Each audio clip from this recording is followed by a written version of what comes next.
Welcome to Circle of Trust by Evenness, where we explore the power of Web3 to build the future. Thanks, Ned. Really excited to be deep diving into our topic of digital dexterity today with our guests, Eve and Garlyn. Welcome to the show, ladies. It's only fitting today that with our show being about digital dexterity that we have everybody in different places. So we have Eve, who's based in Atlanta. We have Garlyn, who's in Colombia, Ned in Turkey, and myself in the Netherlands. So we're all in different places, but all here in this really immersive environment from Circle of Trust. Before we start going with our sort of conversation, ladies, would you mind introducing yourselves, please? Yeah, hi, I'm Garlyn. I'm a Dutch digital strategist and I work remote from the Colombian jungle. I have over a decade of experience in the digital realm, and I've honed my skills as a strategist, specializing in creating innovative and effective digital solutions for my clients with a focus on customer experience. And I've worked for a variety of organizations, from startup to global brands such as Adidas, JDE, and Grand Vision, helping them to navigate the digital landscape and achieve their goals. My life took a bit of a turn when I decided to move deep into the jungle of Colombia, and now I'm working from here remote, and I love it. And I'm thrilled to share my experiences with you guys today. We can hear the birds in the background, Garlyn. That's amazing. Eve, can I ask you to introduce yourself? Yes, absolutely. I'm Eve Logunova-Parker. I am based across the globe pretty much, from the Netherlands and now in the United States, because I identify as a citizen of the world. For the last 15 plus years, I've been working in the field of innovation, from fiber optics, cloud computing, IBM Watson supercomputer going into artificial intelligence and Metaverse and Web3.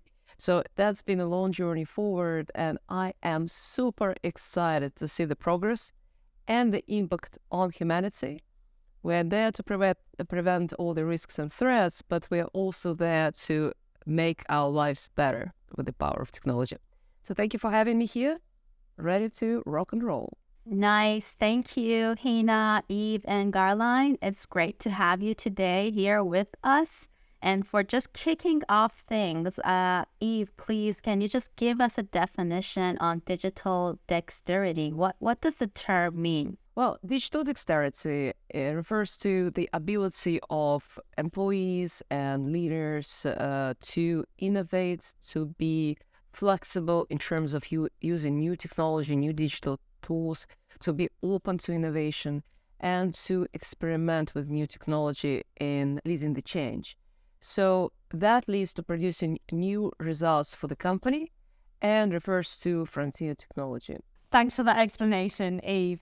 That sort of whole idea of agility and adaptability as part of that. But what kind of attributes do organizations and employees really need to have to sort of take advantage of digital dexterity? Well, it comes down to the structure of things, I believe. One thing is to understand the need for digital dexterity. Another thing is actually to enable your people and your organization to be efficient, to be performing, and to be delivering upon that change. I would say when we look at how businesses operate, first of all, it requires openness. Openness, like out-of-the-box thinking, being able to communicate, to raise awareness, to share concerns, without any stress that you will be judged upon those thoughts. And the culture of openness identifies only the ability or fosters the ability of the staff members to bring that change, to develop the change. Now, when we look at the hierarchy of things, we have junior members, mid-level employees, and then we have senior leadership. Digital dexterity actually starts with senior leaders, because in order to understand where to lead your business, you need to envision the future. Also understand the threats, opportunities, everything that affects your business in the long run. So if you are a Web2 leader, then you're kind of, an expert in the field already. So many years we've spent building the Web2 era. Now the change is here, and the Web3 is the unknown field. So to understand and be able to drive the change forward, you need to be learning continuously. You need to be sharing your thoughts, ideas, and potential initiatives, and you need to be experimenting with things. Only by doing so, you can enable the culture of open innovation across your whole organization, whether it's a small business or large enterprise. By doing so, enable the digital dexterity that drives innovation and profitability of business forward. So that openness and top-down approach being like fundamentals that organizations really need to drive to create that digital dexterity. Yes, it starts from the top usually, understanding the direction of the business, because it all comes to the leadership board to get all the perspectives and then make the decision. But the inputs to that strategic development, they come from people throughout any level of organization. So we don't speak only about the leaders in the driving seats, like CEOs, CXOs. We actually speak about the holistic approach of the internal community of various stakeholders contributing with their role inputs. So the senior leaders can also take into perspective the opinions and voices of others. It may be a junior developer on your team who will come and say, this is a great opportunity for our business. Look, I just experimented with this new technology. Look what we can do with that. Boom! The new future. So you always, as a senior leader, you always need to be open to the feedback and input from other people, not just, the vice presidents. I love that because it's basically empowering us all to be part of that and speak up and find these things that we're excited by or inspired by as part of this whole digital dexterity move. Garlyn, would you mind sharing some examples and some use cases of digital dexterity, please? Yes, of course. I think that tech has always made our life and work easier. And I think now, the era that we're in right now and that's coming, we're going to see that even more. One of the examples, of course, very close to my heart is remote collaboration. We have the tools, like Zoom and Teams, and I can work together with a team of people anywhere on the globe while still being very productive, and I'm reducing costs because I'm not traveling. I don't have to be in an office space. But beyond these tools, we also see the rise in even more immersive and interactive collaboration experiences, such as virtual reality meeting rooms, which, I think is pretty cool. And one of the things that I haven't experienced myself yet, but I've read about holographic presentations, and I mean, that just sounds really cool. And I can't wait to experience that as well. But another one of those, so besides collaborative tools, it also helps me in my life, and I know a lot of my colleagues as well, with AI. Just the amount of repetitive tasks and simple tasks that AI is making so much simpler for us. For example, when I'm developing a strategy, I can think of a concept, but actually putting it into words and explaining it in a clear way is sometimes a challenge. So I can go to ChatGPT and just explain my ideas, and then it writes it into something that's comprehensible and that's understandable for everybody. And that just frees up my time to be creative myself and to think about things and still have that human touch to it, but still the technology makes my life a lot easier. I'm all for the digital dexterity and using it more and more and more, because it just makes our life more interesting and more cool, and it has a lot of benefits. I love it. Eve just decided to give you a little bit of a round of applause and thumbs up. We're loving the fact that you took remote working to all the way to the jungle in Colombia. Yeah, and it's not always easy, but that's also, I think, a digital dexterity thing, is that when we first moved here, the internet was really bad, so it was always an issue. And now with Elon Musk's StarLink, the internet is so much better and it enables me so much more. So the technology just makes it more and more and more easy. And yeah, it's amazing what I can do. Just looking out here over the jungle, having this conversation with you guys, it's surreal, but it's really cool. I am a person who likes to travel a lot. I've been living in lots of places, like right now based in Turkey. The only thing that is a concern for me is the countries who do not have free access to internet. Garlyn is talking about Colombia and how the situation has been actually better by StarLink, and that's great. We're speaking about countries like Iran, where I originally come from. There is this censorship of the internet, and people really do not have complete Web2 access to the internet. That is something that I personally like to spread out the word to the world. If we are all pushing this forward, we are a collective set of minds who have to understand that this is something worldwide important. Like, we have to have access to the internet first, to the Web 2-ish, then take things forward. So my concern about places like Iran is that they are still struggling with the basics, which is very sad to me, in fact. And I think with the remote, sort of that topic of remote collaboration, it's significantly impacted digital workplace. And, we had the pandemic, and every organization all of a sudden went from perhaps, 9 to 5 in the office, or 9 to whatever, in the office, and then had to really start thinking about remote working. And all of a sudden Zoom became this part of our vocabulary and a verb as well, and also Microsoft Teams. But now the pandemic is over and we're all very accustomed to perhaps hybrid working.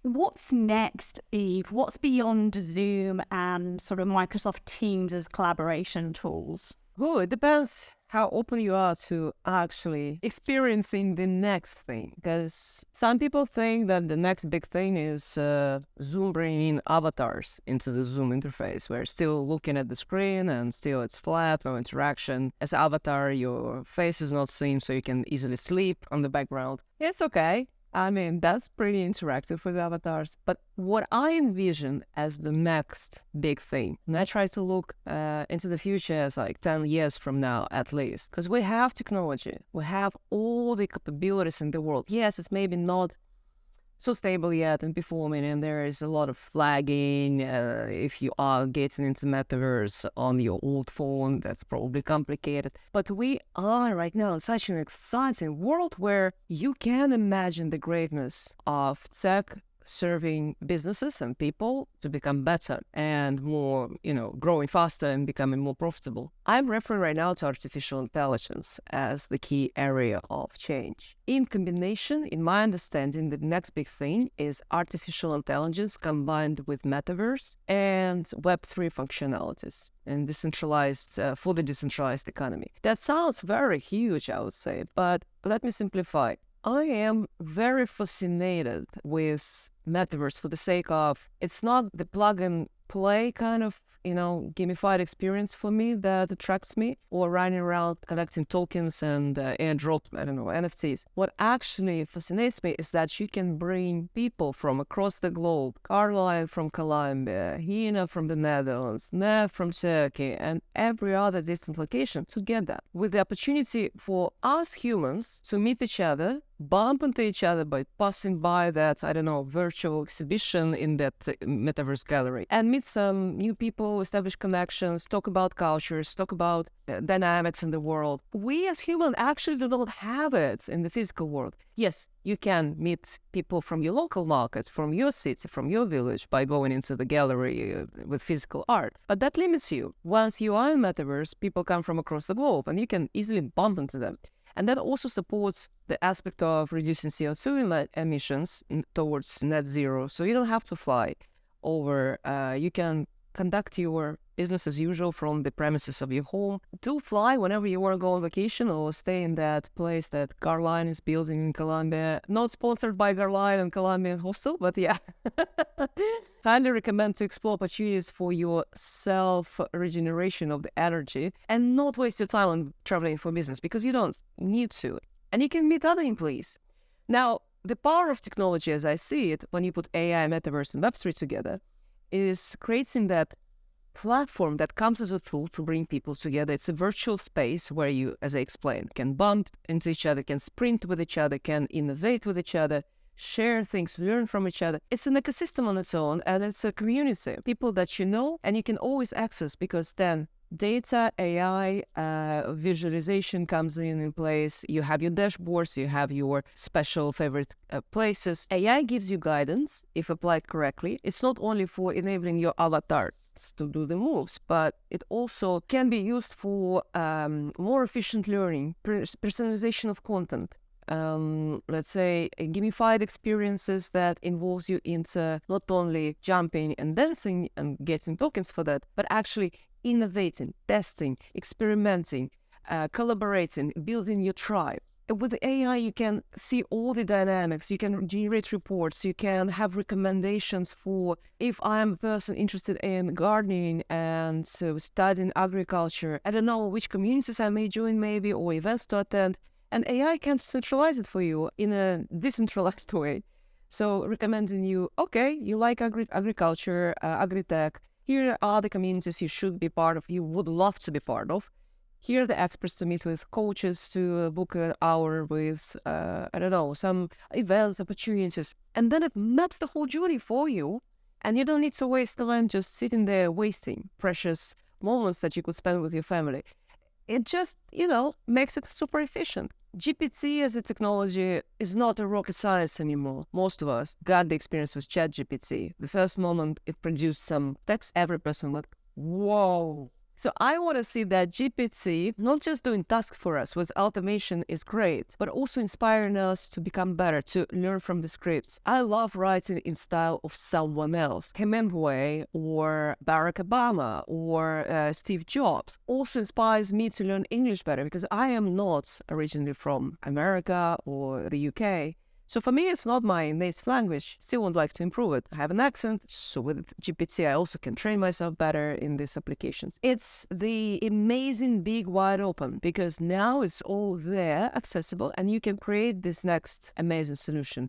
What Evenness is trying to do, bringing people together for collaboration, co-creation, learning about technology. And finally, those who were not that 1% of stable internet, super expensive laptops, well, let me put it directly, rich parents who pay for your education, those people, 99.9, I guess, percent of humanity, they all have a chance to get access to education, personalized learning, very streamlined approach, matching with careers based on your passions, and living your life happier and making money easier without any struggles. So I think the future is there. Personalization, automation, and inspiration for innovation and collaboration. I would love to add something, because Eve, the people that you're talking about, that 99%, that's the people that I live with here. Those are the people that I meet here, because I live very rural in Colombia, next to a little village where people don't have a lot of opportunities. But constantly they're asking me I want to learn about this and that, but they only have their mobile phone. But if we can provide them with solutions that they can actually learn for free, they will jump at it. And because they are in that situation here where they don't have the parents that can afford to send them to the most expensive schools. Actually, adding to this, so there is artificial intelligence. There is the way to enable downloadable content. If you're using federated learning, you can host your data and whatever software on different devices. So by decentralizing the whole kind of approach to how you store, how you source and compute, you can actually enable applications where you have your app, but the content and the app can be downloaded at the moment when you have internet, but then you go into the Wi-Fi off zone or, internet zone, into the jungles for a walk, and you continue learning, right? Yes, that's so often a problem. Exactly. Because you cannot be in the metaverse, but you can follow that course and then come back on the internet to the metaverse experience where you can just discuss fields and so on. But the foundational learning can be automated. Yeah, because the people here, for example, as well, they can download an app fine when they have internet. But a lot of times the power goes down, right? And then your internet's down as well. So having stuff that you can also use offline, that's amazing. So I would love to add something what Eve was saying earlier about bumping into each other in the metaverse. And I was thinking that me as a remote worker, one of the things that I've noticed a lot is that when I work with colleagues, we have a Zoom meeting from 9 to 10. So we have that meeting. We might do a, hey, how are you in the beginning? But at the end, we're always still talking and somebody has to go and you leave, right? So there's very little interaction with my colleagues. But in the metaverse, it might be that you have a meeting, you go into a meeting room, you have your meeting, and then some people wander off and some people stay for a bit and hang out and you can chat. So what you have in the office space where you meet people at the coffee machine and you just have time to chat for a few minutes, you can have that in the metaverse while working remote. I think will be super valuable for a lot of people, that you can work from home, you can work your own times, but you still have that social interaction outside of just the Zoom meeting that's scheduled for 1 hour. When we are talking about Zoom meetings, like it is something that kind of is innate in our daily lives right now. So we basically just click on a button and toggled on or off camera. But the thing about Metaverse is that people have to also start learning some new stuff, solving some puzzles, like challenging themselves. And I like that people are taking the risk or taking the challenge to take a step forward and creating a more immersive communication. So this is an advantage that I see to the Metaverse. And I think that the next generation is just creating everything to get more smart in a way. And I love that actually. So especially about the integration between AI and the XR, extended reality. When we come to that point, I just cannot stop myself from getting excited. Yeah. So Garlyn, do you have anything to add on like the advantages of the metaverse? Well, there's one thing I would like to add, and it doesn't have as much to do with the metaverse, but still what I really like about the remote working, what's happening is the efficiency improvement of it. And a lot of companies are like, oh, but we need people to be in the office together because they need to see each other. But you have that with the metaverse. But we also have, when you have people working remotely from all over the world, what I've noticed in projects, for example, I was working with a designer. So I will write a briefing. At the end of the day, I send the briefing to the designer. That designer reads it for her time in the morning. She starts working on it. And by the time she has her first draft, I wake up. So I see her first draft early in the morning. I give feedback. I give her feedback. She can continue. So it actually speeds up the process, because before you would send an email, the next day the person would work on it the whole day and you would have to wait another day before you would get the stuff back to give feedback on. So actually this makes it all way faster. Also because in the metaverse, we can meet up in the morning and in the evening, line that up across the world and work together way faster. I think this is a great point, the different time zonings in the Web3 space. Like, for example, I want to say GM on Twitter. So I normally say once in the morning for myself and once in the evening. I use this kind of smart way of saying that GM to anyone who is having his or her morning coffee. So it resonates with a group of people. Eve, do you have anything like to add on this conversation? Sure. I would love to add the following.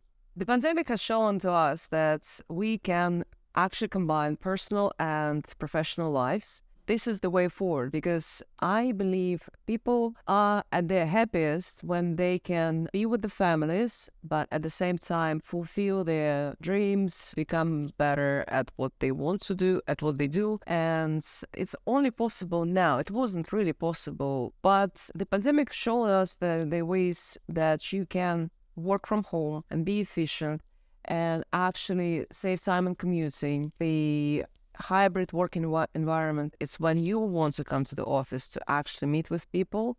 You don't have to be in the office. In the Netherlands, working from home is actually a human right. If you didn't know, it's after the pandemic that was approved. I wanted to share actually the perspective from the talent, because what I see, though the world moved on to living in the jungles, working efficiently across the continents and time zones, the corporate sector is still stuck in the pre-pandemic approach, where you have that property that you leased and you contract this for 10 years. You actually need to justify that cost, so you need to bring people in. You're forcing them to return, sitting in the office for 40 hours, and probably all cubicles or open space. And yeah, how efficient it is, I won't say it is. And the only thing you kind of make possible is having a cup of coffee together.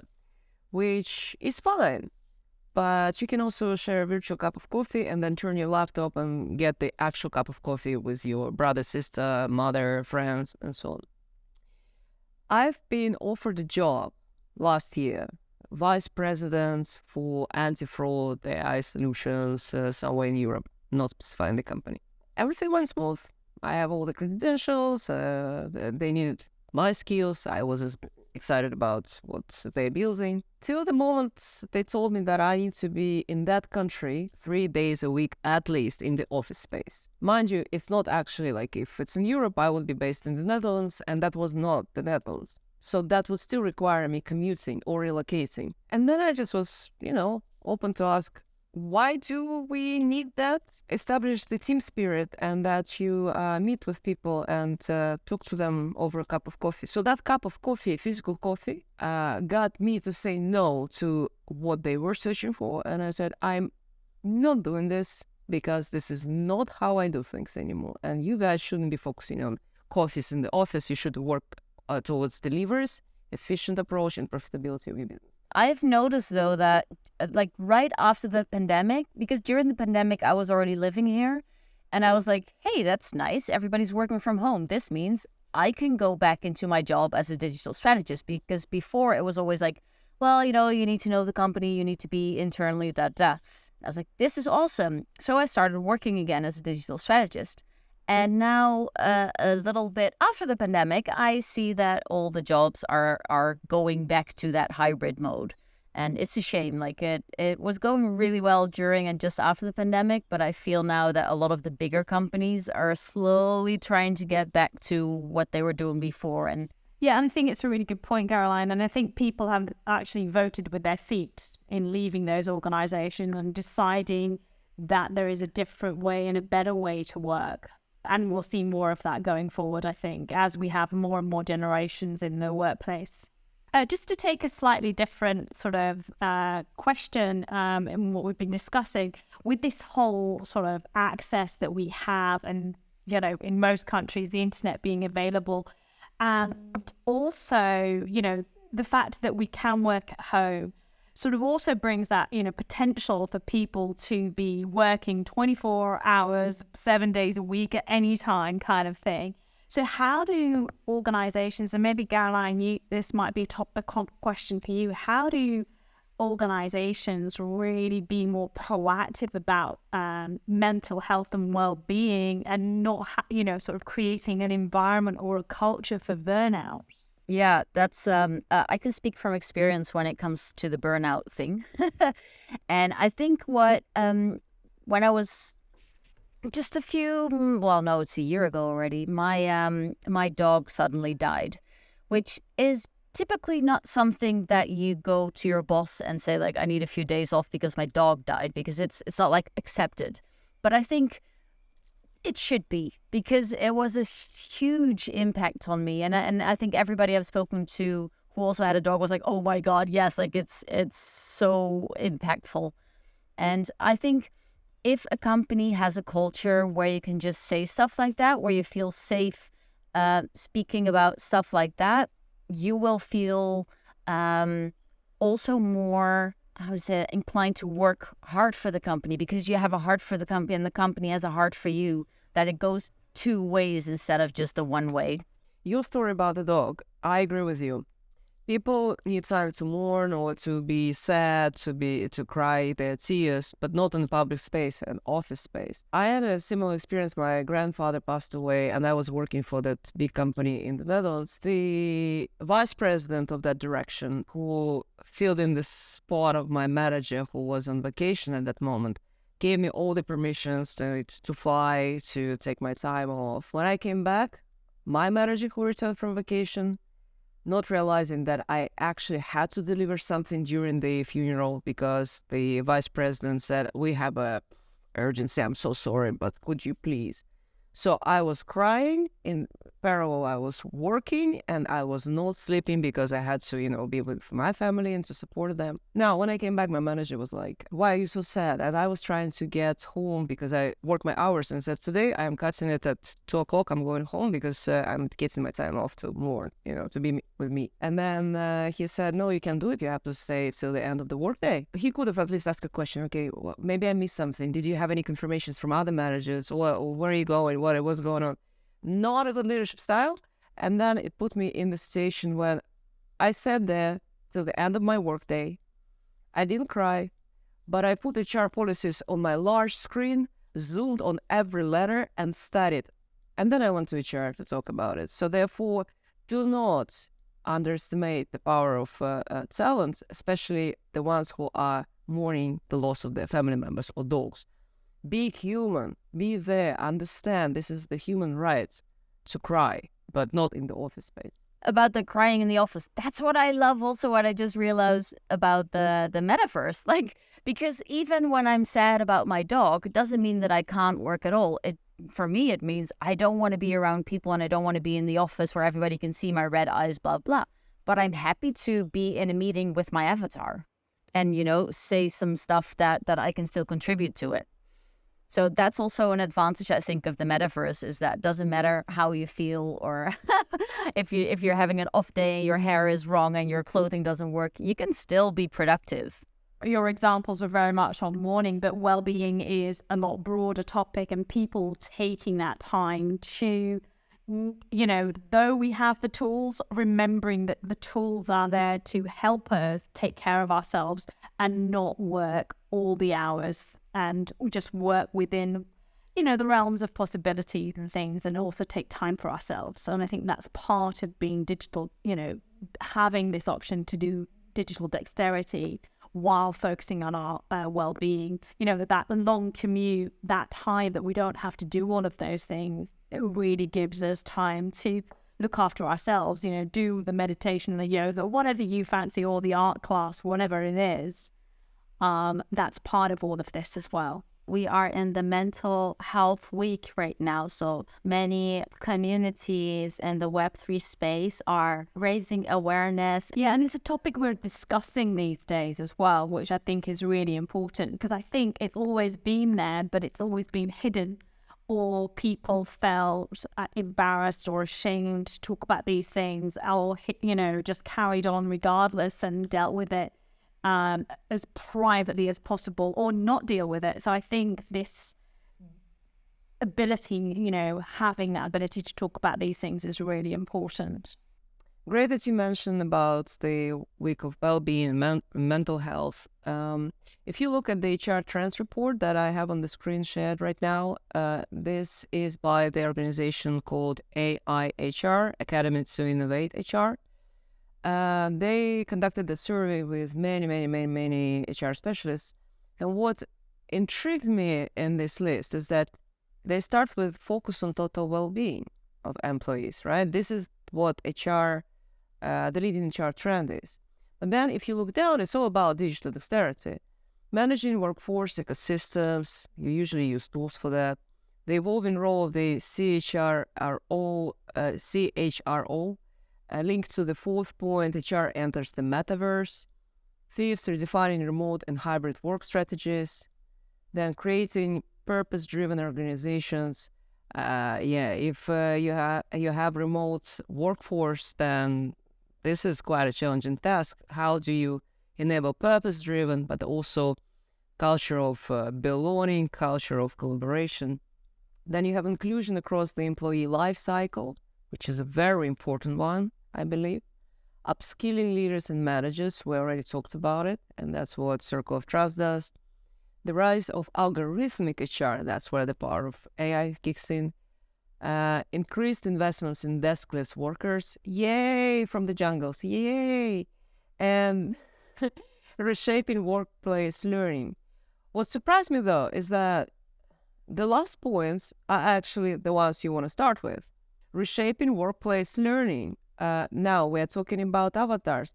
Amazing. Avatars as coaches, avatars as teachers, instructors. You can have it accessible and on demand. and the learning can be very high qualitative because you can remove the accents, make it very as a digital twin of your actual instructor looking on the screen, but accessible and working 24/7. We spent 2 years conducting that research. They started right before the pandemic and finished just end of last year. We analyzed a lot of patterns, how people want to learn, how people want to make money, how they want to work. And then we looked at the business side. I think the key point here is that technology empowers us all in our choices, and digital dexterity is about people making their own choices. And I think from an organization perspective, they should allow, and I totally agree with your point about deliveries, but we should be flexible, because I've got colleagues who really want to be in the office and they like that camaraderie. They want to see people face to face. They do enjoy that. So I think digital dexterity, and this is while they're not aware of all the metaverse environment, I think that might change some of those kind of ways of collaborating and the way people feel at this moment in time. That is that sort of, there are people who want to be in that environment. I think digital dexterity has to be technology that allows people to make choices as part of that as well. If we're talking about mental well-being and stuff, for a lot of people, it's also very important to get out of the house and, socialize. And that work can be a big part in that. Just want to take a different approach towards what we are talking about, like discussing the role of AI here in the workplace. As we are moving forward in the 21st century, AI is becoming more and more common in many industries. And one of the biggest advantages that I see AI is actually bringing to the workplace, it is taking care of the repetitive and boring tasks, and employees can just focus on more interesting and, complex tasks. So it's kind of creating a workflow, a pipeline for the employees to be more innovative and just think outside of the box and spend more time for that, flourishing, that creativity. And additional to that, AI can just help businesses to make better decisions and again, looking outside of the box by, having all the data, access to all the data and information.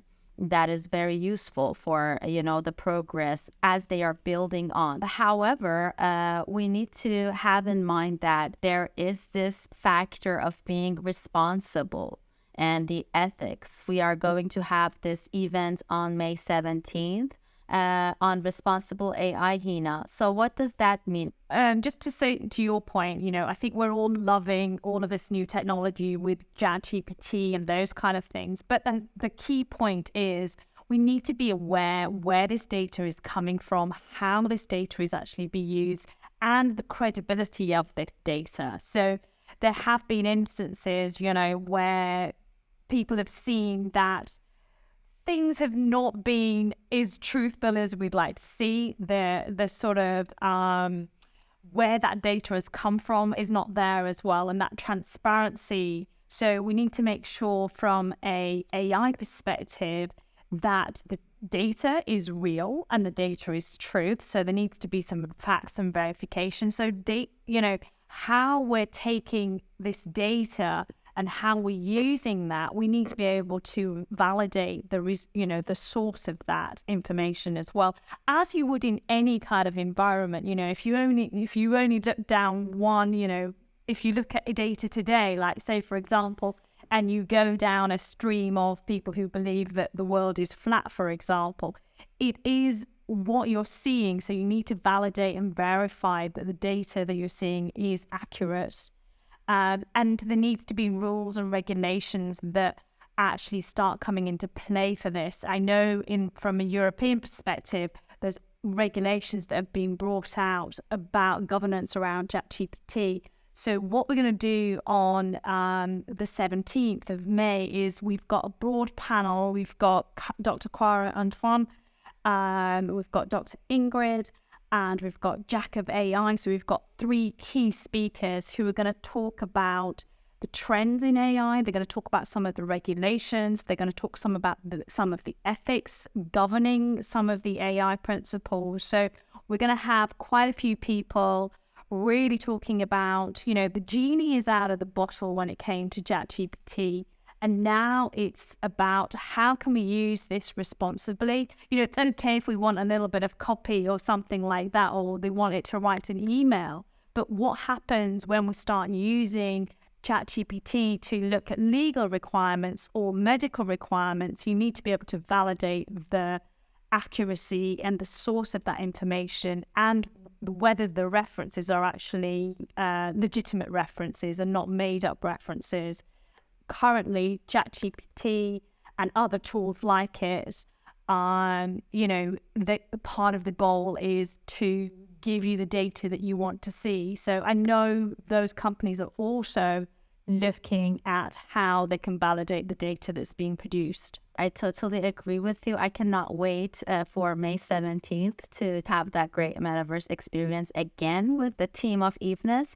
We have talked about embracing the emerging technologies so far and all the advantages it is bringing to our tables. And Heena, do you want to just add on this conversation and lead it forward from here? Yeah, I think what's really exciting is that the future of work is really evolving with all this technology. I think we've got so much technology at our disposal, and how the future of way we work is really going to change. And we're only seeing a little sneak preview into where we are at the moment. We're starting to use lots of tools and technology and dabbling. And as we go forward, and part of why Circle of Trust is sort of why we're, driving some of these topics and agendas, is to inspire people, give people new ideas and ways of working, thinking about how they might bring people together from different locations like we've done here,